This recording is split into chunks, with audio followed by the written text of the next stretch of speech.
오늘은 그 유명한 아브라함을 시험하셨던 하나님의 이야기, 이삭을 번제물로 드리라고 했던 그 이야기를 함께 나누게 됩니다. 오늘 말씀의 제목은 시험은 믿음을 증명하는 통로다. 시험은 믿음을 증명하는 통로다.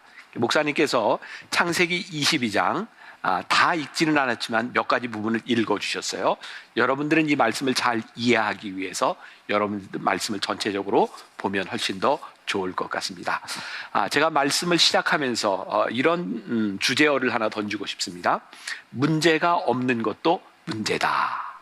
한번 생각해 보세요. 문제가 없는 것도 문제다. 다른 말로 이야기하면 문제가 있는 것도 괜찮다, 이런 말이 될 것 같습니다. 우리는 종종 당신의 능력을 보여주세요, 이런 이야기를 들을 때가 있습니다.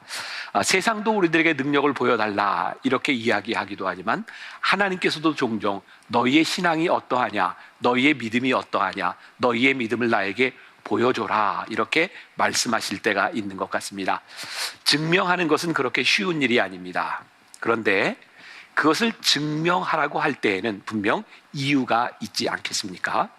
아브라함의 인생을 보면 점점 더 어렵고 힘든 일들, 조금 더 힘든 그런 시험의 단계로 나아가는 것을 보게 됩니다.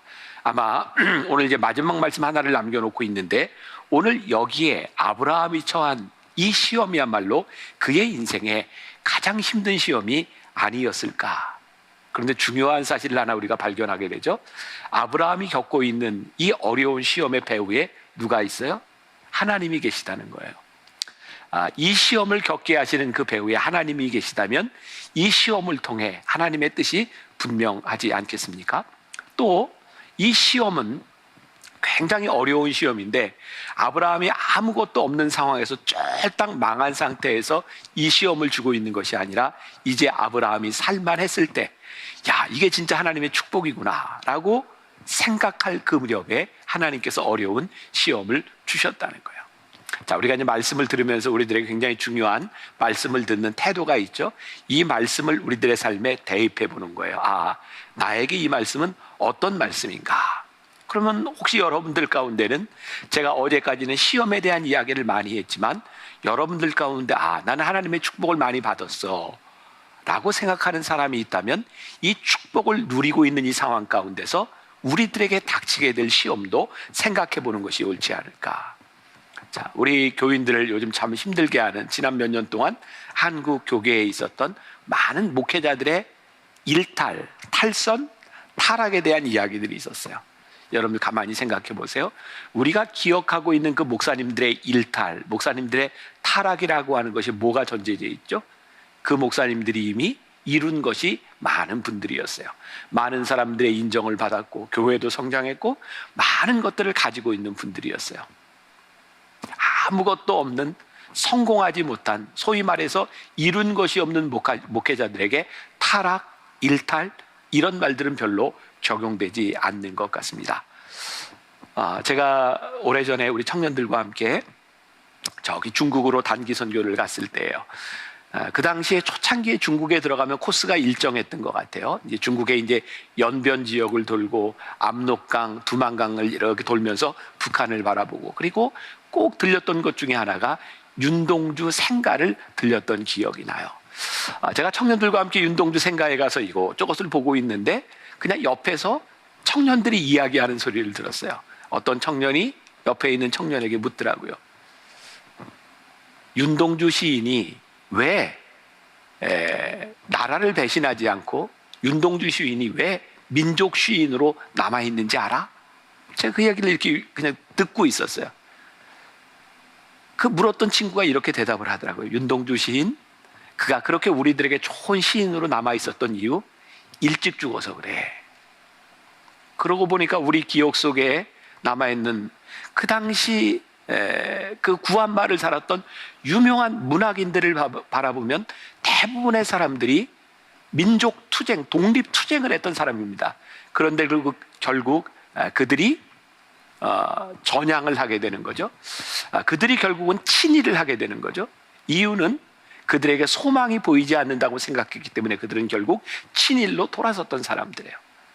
윤동주 시인을 향한 그 이야기가 저에게 많이 와닿았어요. 일찍 죽어서 그래. 어쩌면 우리들에게 오래 사는 것이 시험이 될 수도 있겠다는 생각이 들어요. 우리가 오래 살면서 축복을 누리고 유지하고 사는 것이 우리들에게 큰 시험이 될지도 모른다는 생각이 들어요.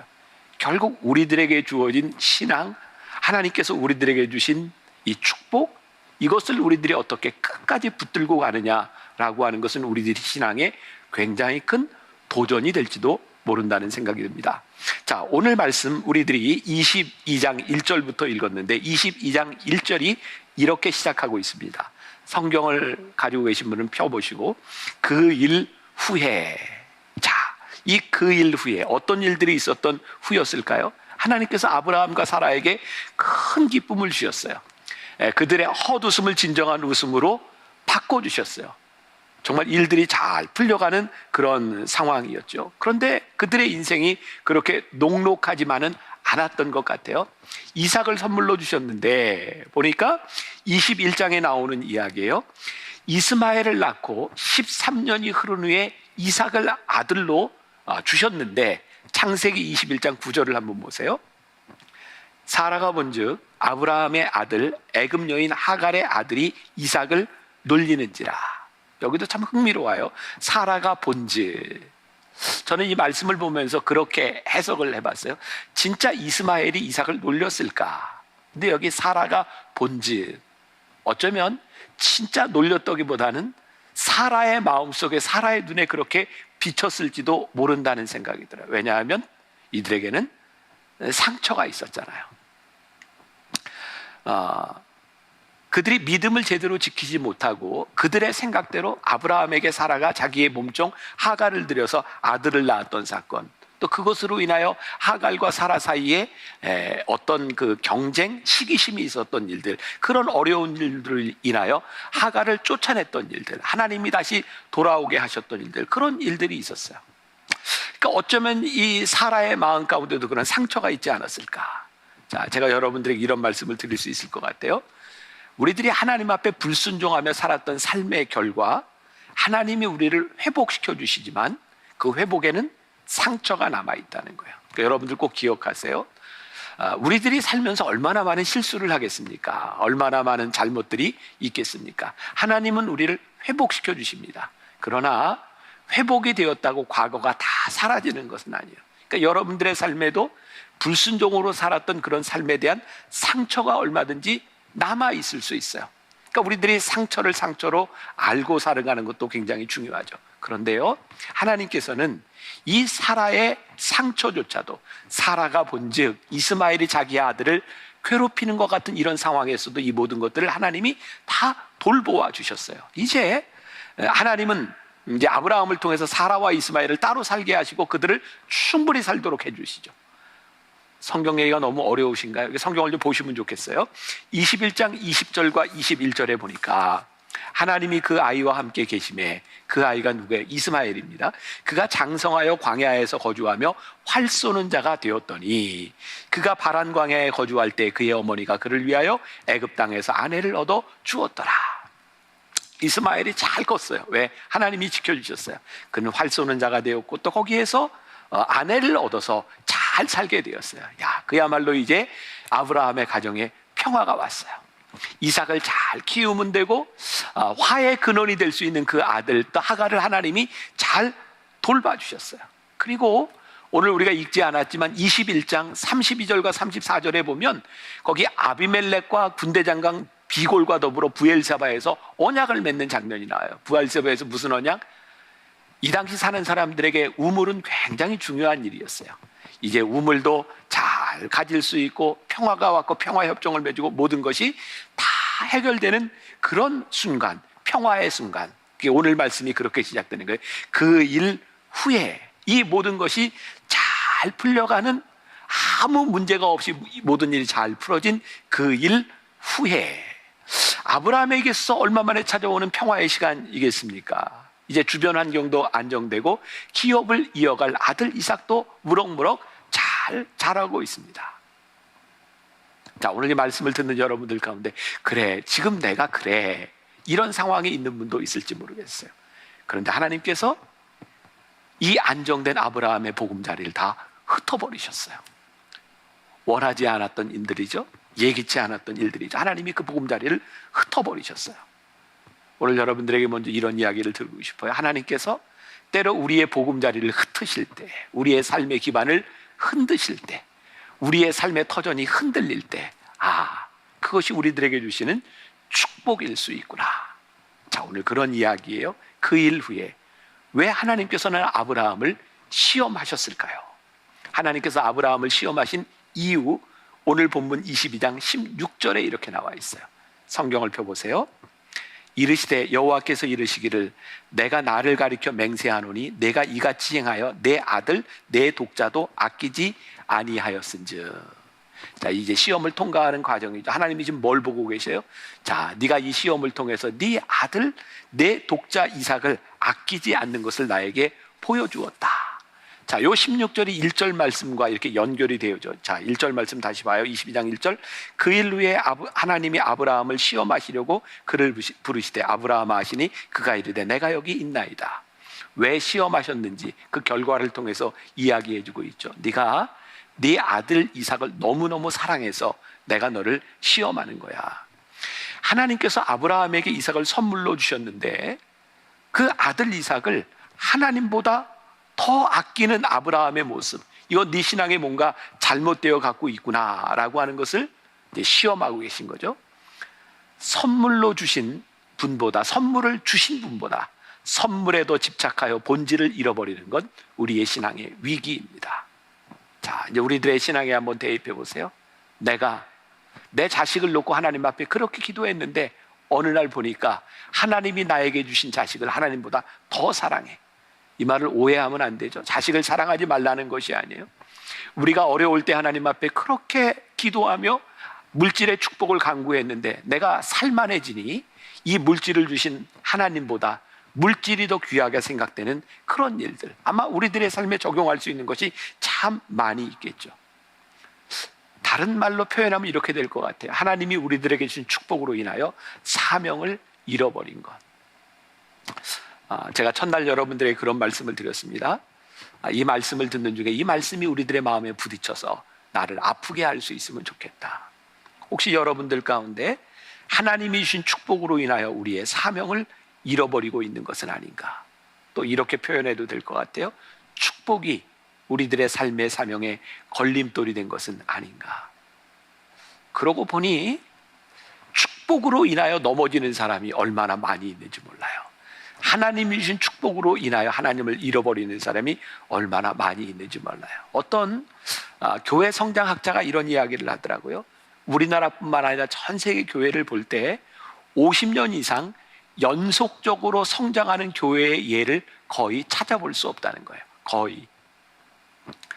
하나님이 기름 부으시고 하나님의 역사가 일어나는데, 교회가 부흥하고 교회의 역사가 일어나는데 50년 이상 하나님이 그 축복을 더 큰 축복으로 이어가는 교회가 이 지구상에 별로 없다는 거예요.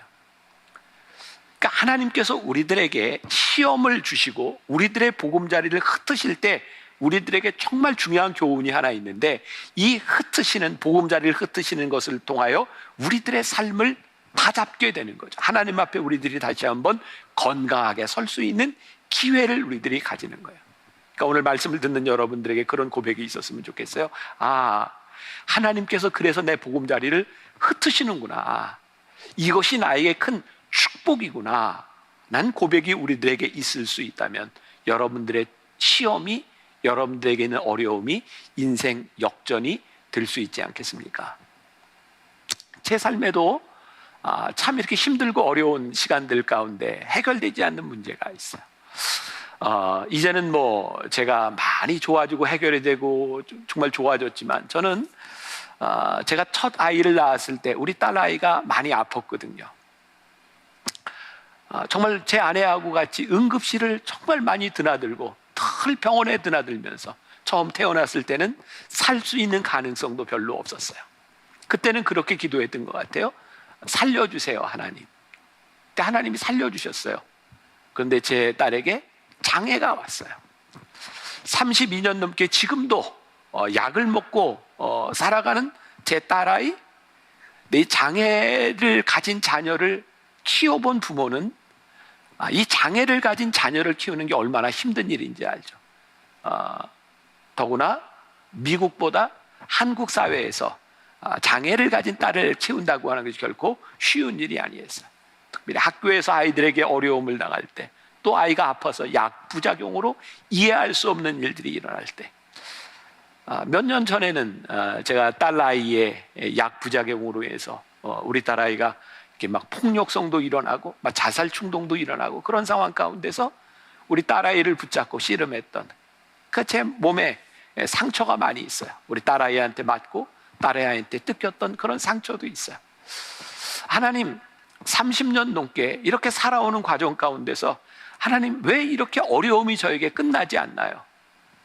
왜 하나님 그렇게 한 번에 좀 고쳐주시면 좋을 텐데 이렇게 좋아지고 괜찮은 것 같다가 또 이 어려운 일들을 지나가야 되나요?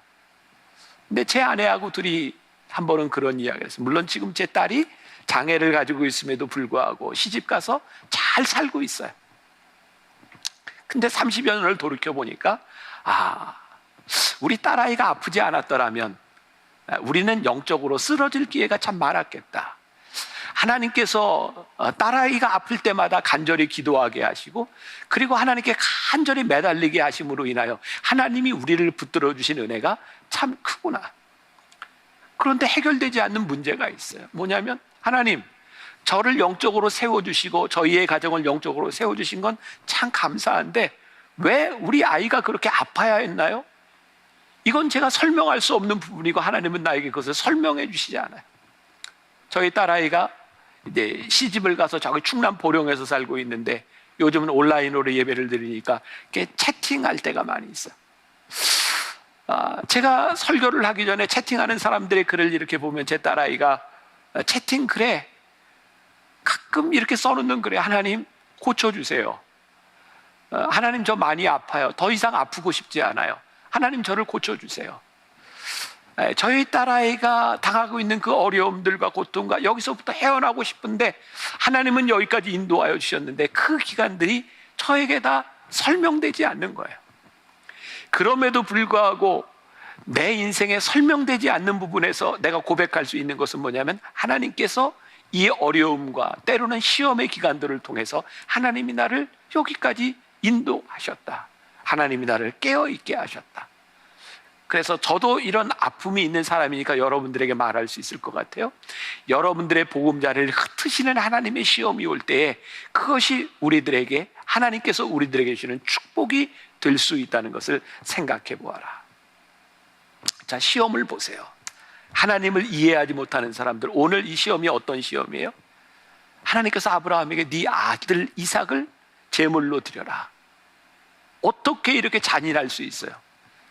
하나님을 이해하지 못하는 사람들에게 이 시험은 잔인한 하나님밖에 보이지 않습니다. 그런데 지금까지 우리들이 5번, 6번째 말씀을 지나오면서 하나님이 어떤 분이신지를 이해하는 우리들이라면 시험과 어려움 가운데서 하나님은 또 우리들의 삶을 업그레이드 시키시고 우리로 하여금 더 나아가게 하시는 하나님이라고 하는 하나님의 속성을 이해하는 사람이라면 내 아들 이삭을 제물로 드려라 라고 하는 이 하나님의 말씀이 하나님의 속성을 통해서 우리는 무엇을 생각하게 돼요? 하나님께서 이 시간을 통하여, 이 고난의 시간을 통하여 아브라함에게 하나님이 축복을 주시고 있구나.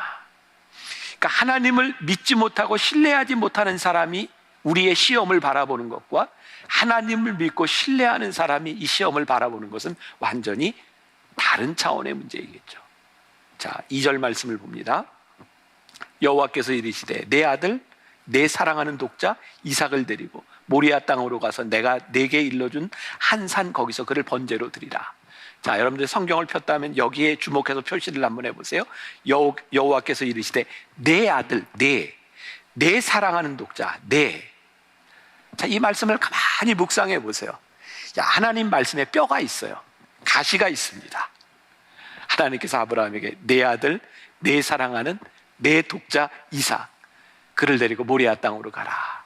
어떤 가시가 있는지 아시겠죠? 하나님께서 지금 내가 주장하고 있는 아브라함의 아픈 마음을 콕 찍어서 말씀하고 있어요. 자, 제가 계속해서 말씀드리는 굉장히 중요한 맥입니다. 우리 크리스찬, 우리 신앙인이라고 하는 것은 뭐예요?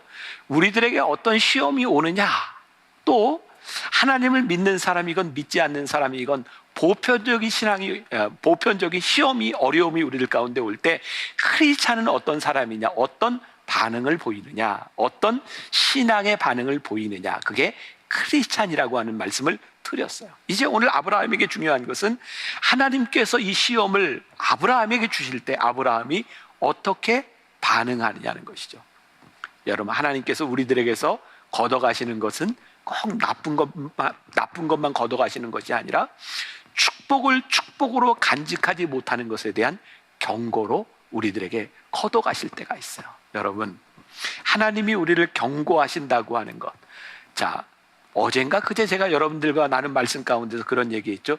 인격적으로 들어, 좋은 말 할 때 들어. 하나님께서 우리와 관계없는 분이시라면 우리들이 어떤 행동을 하든 우리들이 무엇을 갖든 하나님은 신경 쓰시지 않을 거예요. 그러나 하나님은 우리들과 인격적인 관계에 계신 분이기 때문에 하나님과 우리들 사이에 문제가 생길 때 하나님은 뭐라고 말씀하세요? 인격적으로 이야기할 때 들어. 그리고 우리가 자녀들을 키우면서 깨닫는 거죠. 아이들이 좋아하는, 아이들이 달라고 하는 모든 것들을 아이에게 다 허락해 주는 것, 무조건 주는 것이 그 아이에게 축복이 아닌 걸 알아요. 어떤 것은 이 아이에게 해가 될 수도 있고 어떤 것은 이 아이에게 위협이 될 수도 있어요. 하나님이 우리들에게 주신 이 축복이 하나님과 우리들 사이에서 위협이 되는 위험한 것이라면 하나님이 이것을 우리들에게서 거두어 가실 수도 있는 거예요. 자, 제가 이전에 했던 말씀 잘 기억하시나요? 하나님께서 우리들에게 주신 축복을 축복이 되게 하는 것이 진정한 축복이다. 하나님께서 우리들에게 주신 축복을 축복이 되게 하는 것이 축복이다. 오늘 이야기는 뭐예요? 하나님께서 축복으로, 언약의 확인으로 주셨던 이삭, 그가 아브라함에게 축복이 되도록 하나님께서 지금 아브라함을 시험하고 계신 장면이죠. 하나님과의 언약을 지켜나가는 것이 결코 쉽지 않습니다. 여러분, 하나님을 믿는 것은 결코 쉬운 일이 아닙니다. 더구나 이 세상 한가운데서 우리의 믿음을 지킨다고 하는 것이 결코 쉬운 일이 아닙니다. 때때로 그것이 우리들의 고난으로 다가올 때도 있죠. 우리를 시험하시는 이 모든 또 고난 가운데서는 하나님께서 우리들에게 기회를 주고 있음도 우리들이 보게 됩니다. 하나님의 제안을 받아들이고 하나님의 시험을 통과하면 우리들이 선물을 받아요. 기억하십시오. 시험은 실패하라고 우리들에게 주신 것이 아니라 통과하라고 우리들에게 주신 것이에요. 야, 이건 제가 말하고도 진짜 멋있는 말이네요. 자, 시험은 뭐라고요? 실패하라고 우리들에게 주신 것이 아니라 통과하라고 우리들에게 주신 것이다. 또 어떤 분이 한 이야기인데 제가 아주 인상에 많이 남는 게 있어요. 고난을 이겨내야 선물을 받는다, 이런 것이 아니고요. 하나님은 우리에게 너무나 좋은 선물을 주시고 싶어서 인생의 고난을 핑계 삼아 우리들에게 축복을 주시려고 하는 하나님의 마음은 아닐까. 굉장히 멋지죠? 하나님 우리들에게 너무 좋은 것 주시고 싶어서 고난을 핑계 삼아 오늘 우리들에게 시험을 하고 있는 것은 아닐까. 그러고 보니 우리들을 믿는 사람들 가운데서 시험과 고난, 하나님께서 우리들에게 주시는 것이 얼마나 귀한 일인지 몰라요. 제가 이번 집회를 하면서 저희 아버님 이야기를 자주 하는데, 돌아가신 저희 아버님이 저에게 참 많이 하셨던 이야기가 있어요. 험한 파도라야 유능한 선장을 만든다. 영국의 속담이죠. 저희 아버님이 저에게 이렇게 어려운 곳으로 보내며 도움을 주시지 않을 때마다 하셨던 이야기예요. 험한 파도라야 유능한 선장을 만든다. 어쩌면 하나님께서 오늘 예배드리는 여러분들 누군가에게 그렇게 말씀하시지 않을까요? 얘야, 험한 파도라야 유능한 선장을 만드는 거야. 제가 지금 설교를 반쯤 했는데 오늘이 주일 낮 예배라 메시지를 얼마나 하면 좋을지 모르겠어요. 제가 한 15분 안에 좀 맞춰보도록 하겠습니다. 인생 역전, 여호와 하나님께서 일의 축복을 아브라함이 받게 하세요. 자, 오늘 본문 말씀 3절 보겠습니다. 아브라함이 아침에 일찍 일어나 나귀의 안장을 지우고 두 종과 그의 아들 이삭을 데리고 번제에 쓸 나무를 쪼개어 가지고 떠나 하나님 자기에게 일러 주신 곳으로 가더니, 이제 그 시험을 통과하기 위해서 아브라함이 그 아들을 데리고 모리아산으로 가는 장면, 장작을 쪼개서 그것을 가지고 가는 장면이 나옵니다. 오늘 우리가 아는 것처럼 아브라함이 그 아들을 데리고 이 모리아산까지 가는데 어느 정도의 시간이 걸렸냐면 3일에 걸쳐서 그 산에 이르게 됩니다. 자, 3일. 부엘세바에서 모리아산까지 걸어서 딱 3일 걸립니다.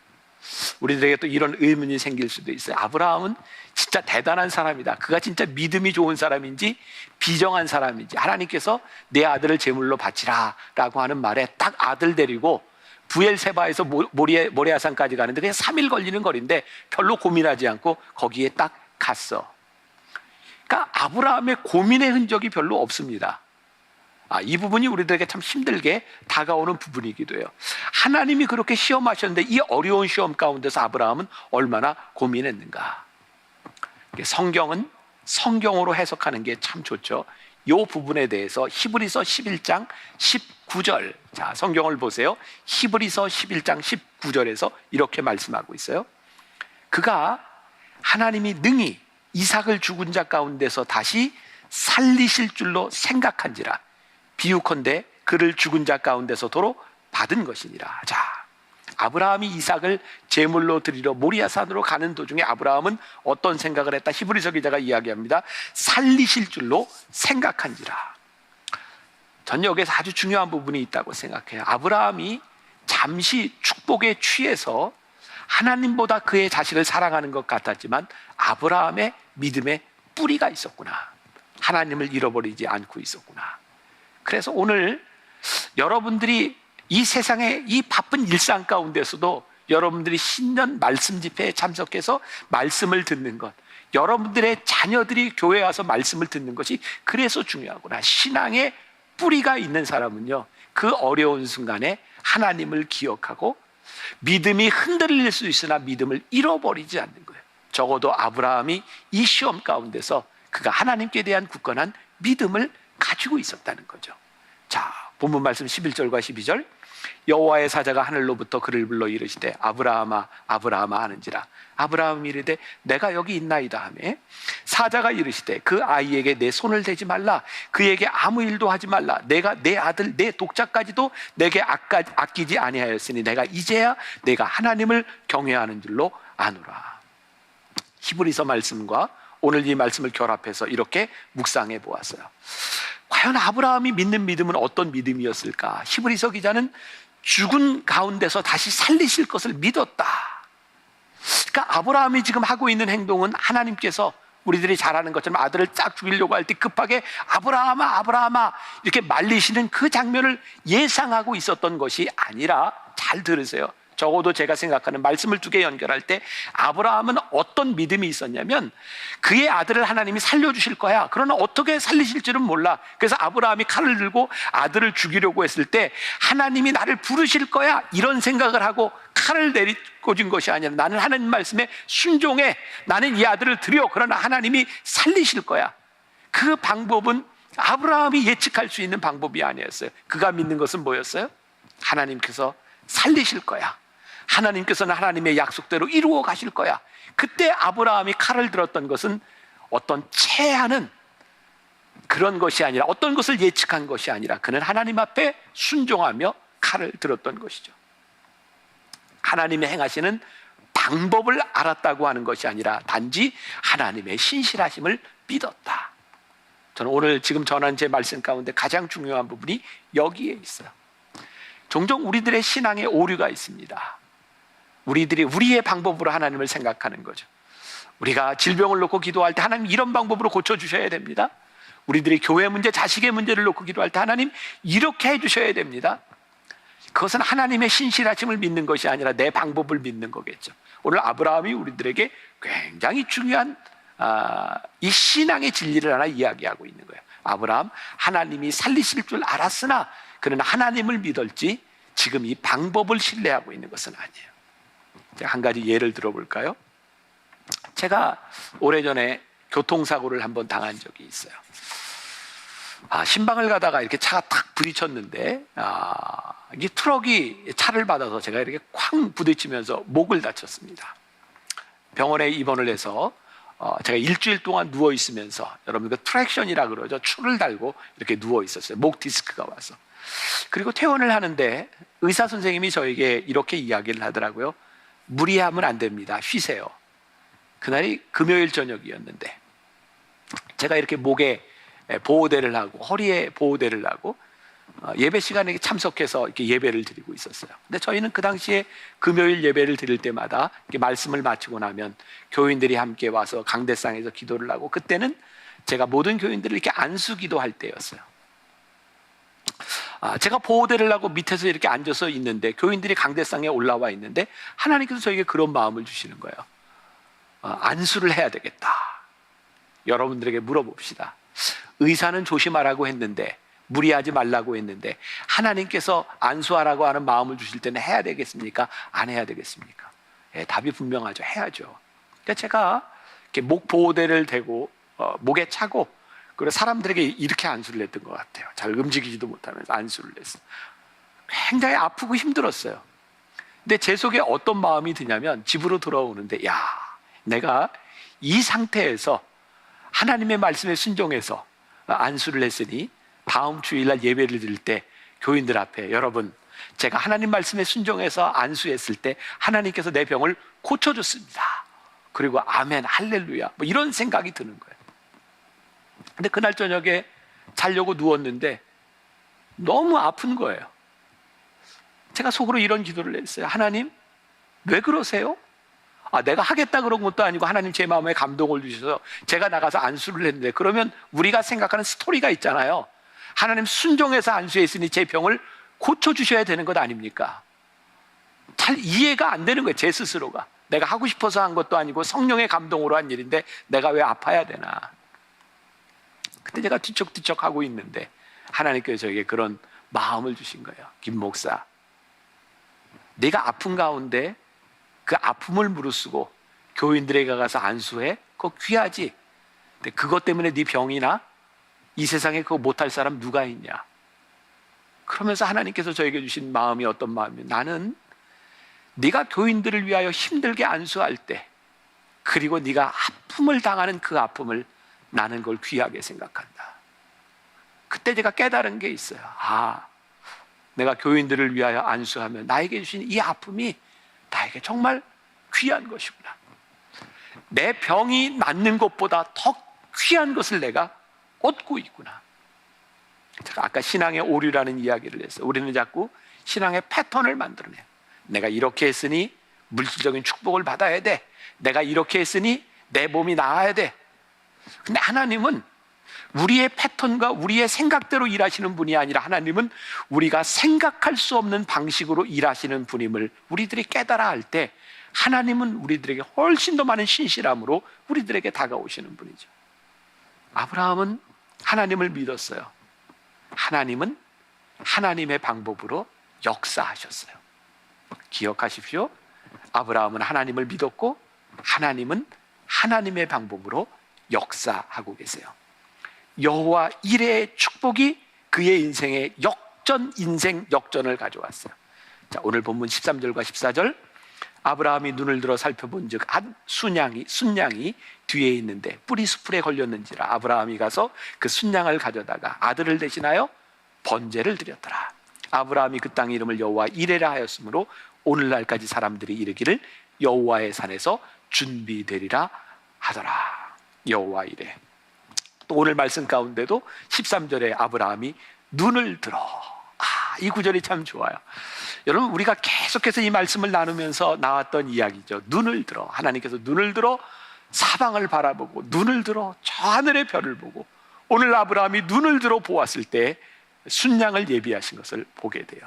하나님을 믿는 믿음의 눈을 들어 땅의 방법이 아니라 하나님의 방법을 바라보는 것, 그것이 오늘 우리들에게 주시는 여호와 이레의 축복이에요. 우리가 잘 아는 선교사님 이용주 선교사님이 있습니다. 내려놓음이라고 하는 책을 쓴 분이죠. 그분의 책에 이런 구절이 있습니다. 제가 하나 좀 읽어드릴게요. 몽골 초원을 여행하다 보면 강을 자주 만난다. 초원에 흐르는 강은 많은 굴곡을 만들며 굽이굽이 흘러간다. 이 강이 가는 방향이 있다. 바로 낮은 곳이다. 강은 낮은 곳을 향해 가며 평원의 파인 곳 사이를 누비면서 흘러간다. 강 주변에는 풀과 나무가 자라며 동물들이 서식한다. 강이 돌아가면 돌아갈수록 초원의 많은 지역이 푸르러진다. 하나님과 동행하는 삶은 초원의 강이 가는 길과 비슷하다는 생각을 한다. 목적을 이루는 것보다 과정이 중요한 것이다. 돌아가면 돌아갈수록 우리의 주변은 풍성해진다. 하나님이 주시는 길은 겉으로 볼 때 초라하고 보잘것없이 보일 수 있다. 마음이 가난해지기 전에는 붙잡기 어려운 길이다. 우리 관점에서 선택한 길을 내려놓을 때 우리는 하나님의 축복을 얻게 된다. 여호와 이레의 축복은 어디에 있었어요? 아브라함의 삶에 어떤 고난도 시험도 없었던 것이 아니라 그의 인생에 가장 큰 어려움과 시험의 시간을 통하여 하나님께서 아브라함에게 여호와 이레의 축복을 주셨어요. 우리들에게 진짜 중요한 교훈, 하나님은 하나님의 방식으로 일하시고 하나님은 하나님의 방식으로 역사해 주셨다는 거예요. 여호와 이레의 축복은 아무것도 하지 않았던 아브라함에게 찾아온 것이 아니라 하나님의 명령을 듣고 하나님이 어떻게 행하실지 모르지만 하나님을 믿는 믿음으로 아들을 데리고 모리아산에 올라갔던 그 아브라함에게 일어났던 놀라운 사건이죠. 자, 오늘 한 가지 이야기로 말씀을 마무리하려고 합니다. 저에게 굉장히 중요한 교훈을 주었던 일이 있어요. 제가 굉장히 좋아하는 목사님 중에 하나가 후안 카를로스 오르티지 목사님입니다. 그래서 제가 그분의 책을 다 읽었어요. 그분의 책을 읽는 중에 책에 이런 이야기가 있더라고요. 이분이 아르헨티나 부에노스아이레스에서 목회를 할 때 이분이 라디오 방송에 주일 설교가 계속 송출이 되고 있었답니다. 그 당시에 사랑이라고 하는 시리즈 설교를 할 때였는데 이 목사님이 설교를 하려고 뒤에 강단 뒤에서 이렇게 기다리고 있는데 성령님께서 계속 그런 음성을 주시더라는 거예요. 후안, 오늘 네가 준비한 말씀이 적절하지 않다.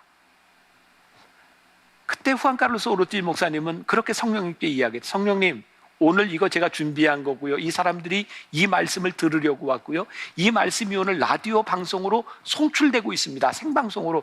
하나님 지금 이 말씀이 저에게 적절하지 않다고 하면 어떡합니까? 근데 성령님께서 계속 말씀하시더라는 거예요. 후안, 오늘 내가 준비한 말씀이 적절하지 않다.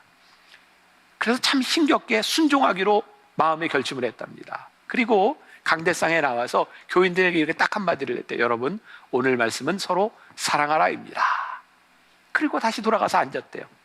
교인들이 멍하니 앉아있더래요. 다시 나가서 목사님이 이야기합니다. 오늘 말씀은 서로 사랑하라입니다. 그리고 들어가 앉았대요. 교인들이 가만히 앉아있더래요. 그 책에 보면 교인들이 아마 목사님하고 성가대하고 사인이 안 맞았나 보다라고 생각을 했대요. 목사님이 다시 나와서 여러분 오늘 말씀은 서로 사랑하라입니다 라고 했을 때 예배에 와 있던 한 청중 중에 한 사람이 일어나서 옆 사람을 향해 내가 주님의 이름으로 당신을 사랑합니다 라고 이야기하기 시작할 때 1000여 명의 회중이 다 일어나서 서로 사랑의 이야기를 나누기 시작했답니다. 그리고 놀라운 일은 그 시간을 통해서 많은 간증들이 쏟아나오기 시작한 거죠. 그리고 몇 주 동안 이 목사님은 준비한 말씀을 설교한 것이 아니라 서로 사랑하라, 그때 일어났던 일들을 몇 주 동안 계속 간증했대요. 그리고 몇 주가 지난 후 말씀을 전하려고 강단했었을 때 그 책에 이렇게 표현이 되어 있어요. 나는 지금까지 이렇게 말씀을 갈구하는 성도들의 눈빛을 본 적이 없다. 그러면서 여러분 말씀을 행하는 자입니까? 말씀을 듣는 자입니까? 그게 저에게 굉장히 인사이트하게 들렸던 제가 보았던 책이었어요.